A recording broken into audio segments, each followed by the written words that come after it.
Mungkin jap kita buat interview jap. Apa perasaan kau kalah dengan Tunisia semalam? Orang yang tak dikenali orang. Kepada orang yang tak suka aku kalah, kau semua boleh mampus. Sebab aku tak kisah pun. Tak, tapi aku faham juga Miki kenapa orang marah tu. Sebab aku pun ingatkan kau akan menang tau. Tapi kau boleh kalah. Lagi-lagi dengan negara macam Tunisia. Aku tak pernah dengar tau fighter daripada Tunisia. Macam mana aku boleh kalah Miki? Kau lebih-lebih masalahnya. Tak, serius ni macam ni kena jawab lah. Macam mana? Apa perasaan Miki? Kau rasa marah ke? Kau rasa sedih ke?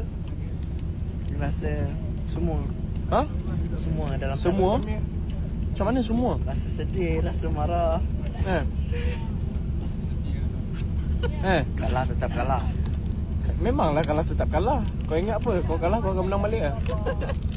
Miki, apa? Aduh, sakit. Miki, apa mesej kau kepada netizen yang cakap engkau tak sebagus aku semasa aku umur 16? Tak, aku cuma wartawan. Aku tak tahu. Aku tak memilih soalan. Balas netizen yang mulut tak boleh tutup, bangang yang mulut. Betul. Netizen bangang. Netizen memang sial. Ya betul. My brother. Dia tak naik ring tapi pepek banyak. Betul. Setuju. Naik ring sekali baru tahu. Betul. Naik ring sekali mampus diorang. Betul lah Miki? Tapi Tak, aku masih lebih bagus tapi lagi. apa? Mulut netizen ni jangan peduli. Betul. Ambil yang baik. Netizen semua pukimak.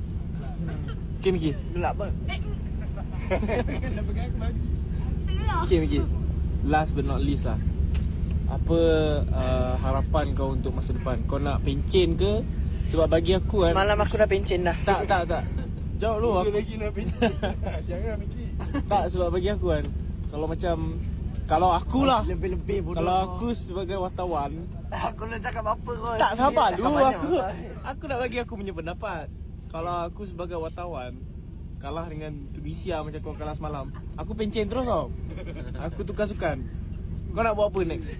What's next for Mikael Ghazali? Miki jangan, ini wartawan nak condemn awak. Jangan. Keep going. What's next for Mikael Ghazali? Tengok. Jojo cuba jatuhkan Miki, tetapi Miki masih kuat. Kuat kau ni.